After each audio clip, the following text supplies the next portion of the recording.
I think one of the greatest burdens for families are often these roles that children take on, really not knowing that they are taking on roles. And that is especially true in family systems that have a layer of narcissism, often trauma, genetics, whatever it is in the parents, where the parents don't have a healthy, separate sense of self. And I don't think any family has perfectly healthy parents, to be honest, right? We're all trying to recover from our stories.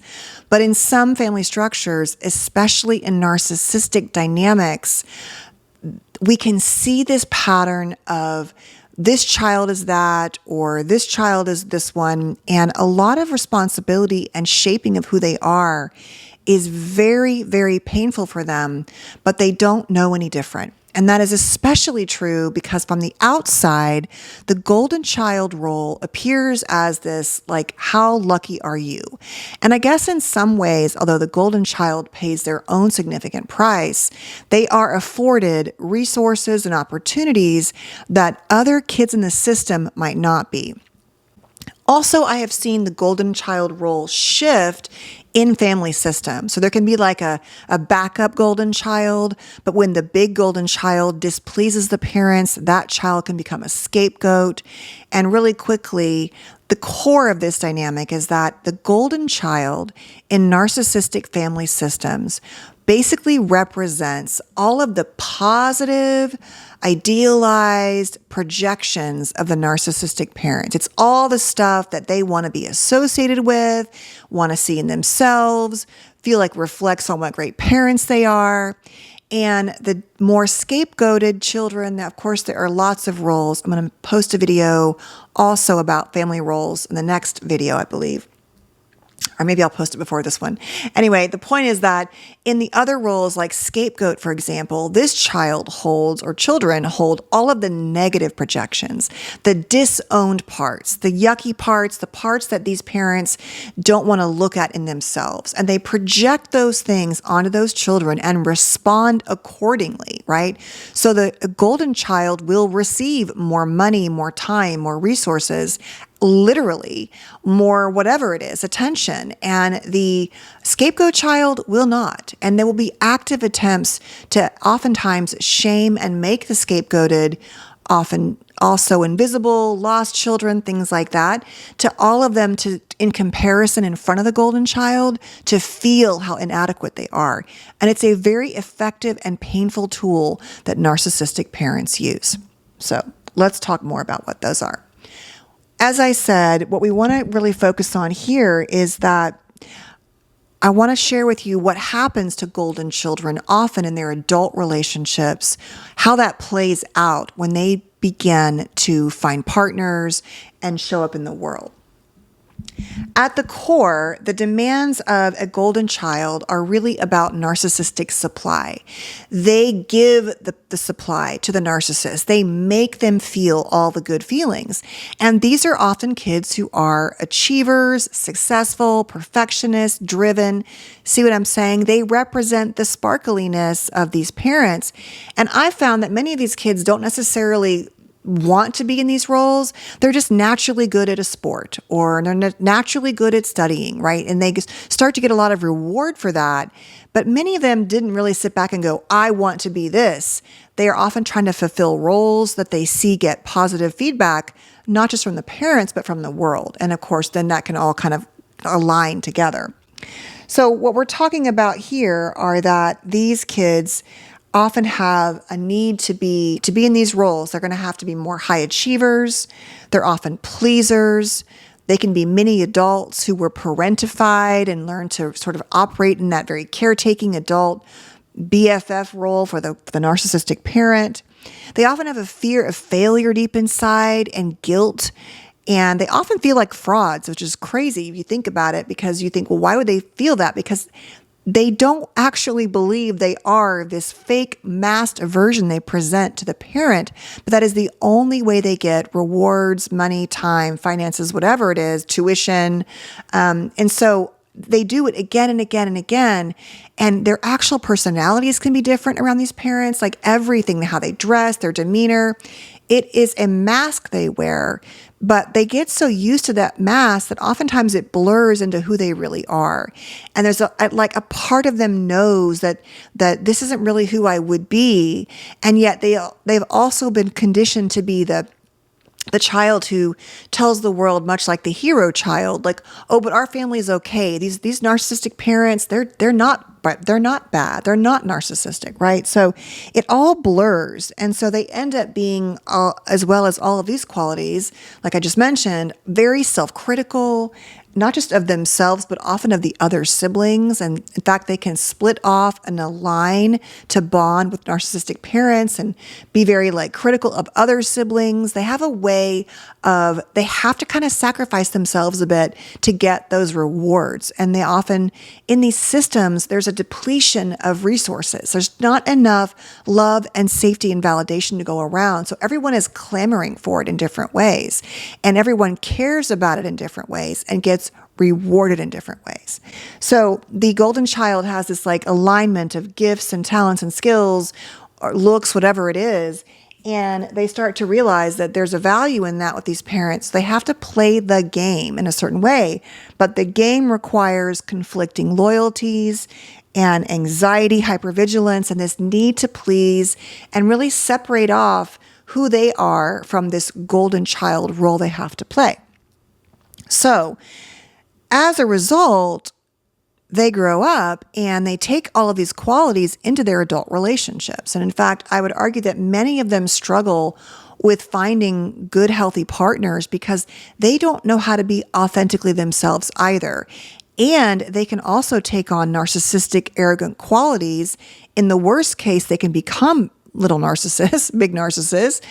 But in other cases, it's just like they have learned that the hypercritical, the way you bond is by, being better than other people with these kind of parents because they get so much reward that they often don't know who they are. And they have this version of themselves, this achiever, but deep inside, because it doesn't necessarily come from an authentic place, that fraud part sits in there. Like, it's like, okay, well, I know I'm supposed to be this, but I really am a loser inside. But I can't share that with the world or even myself, let alone these parents. So it's this constant masking they're doing. So what does it look like? And I'm going to make more videos about the different types of partners they might choose. But one of the things that happens, or one of the things that really happens, is that at the core, they need to be seen as perfect, like in childhood. So that sets them up to not be able to receive feedback. In fact, to feel like any feedback is criticism and to be very wounded by that. Anything that's not like the best grade, the best promotion, feels like a deep wound to them.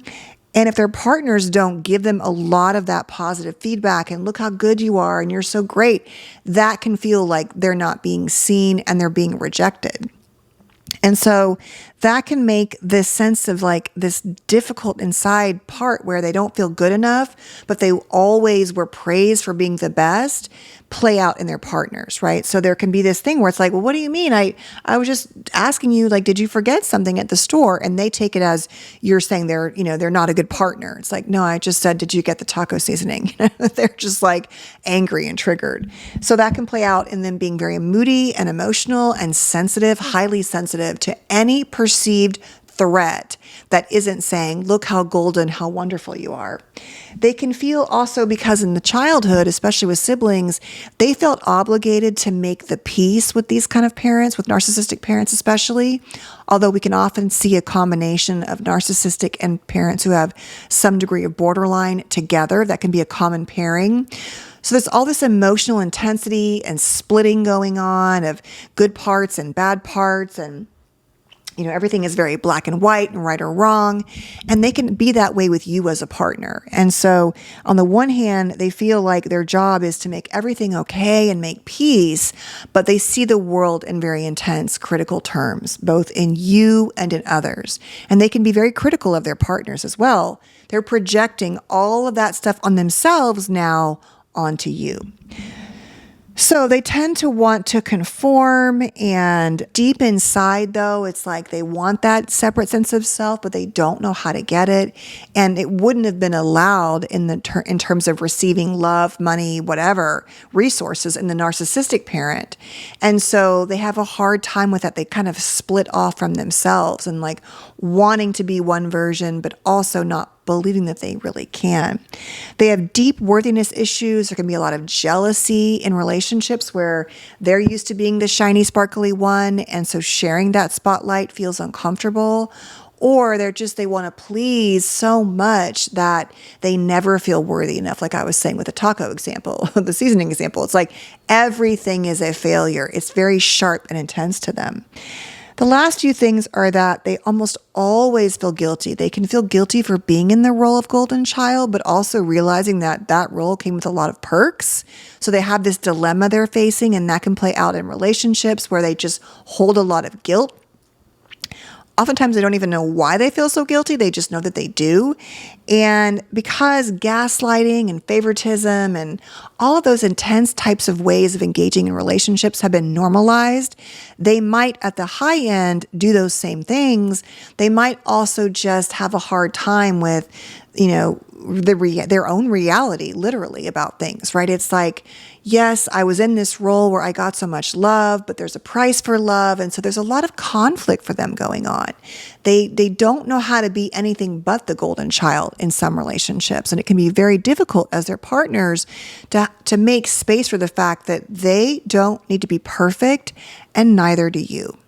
So I would say if you're in, a relationship with someone like this, ideally they begin to understand that they were performing a role in childhood, and that it wasn't their fault that they were naturally good at these things, and that these parents used that opportunity to project all the goodness. And it doesn't mean that all the places where they did excel, where they were smart or talented or good looking, are things to be guilty for, but that space of being perfect and needing everyone to see the good parts and to be ashamed or guilty of the bad parts is actively sabotaging their ability to be authentic and safely connect with you.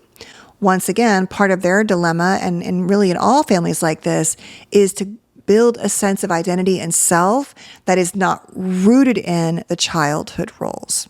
So that's really it. I think that it's important to understand that they pay a price. It's just a price I think it's harder for them to see, because at least they were getting love and acceptance, in fact, in very yucky ways, but they did often benefit, right? And so it can be a real dilemma for them to begin to unpack. Many of them will realize they had narcissistic parents, but to understand how that golden child dynamic is playing out in their life and their relationships can be difficult. And lastly, I'll say that they often might find themselves emotionally unavailable, believing love is conditional, like doing a lot of the same things that they benefited from. They don't really believe that love is real and authentic and safe, but oftentimes they have no language for that because it feels like the sparkly love is good love, right? And it's actually often bad love and guilty love. And part of their work and journey is understanding that and how it's playing out in their adult lives and relationships. So hope that was helpful. Thank you so much for being here. Please stay safe and well, and I'll see you soon.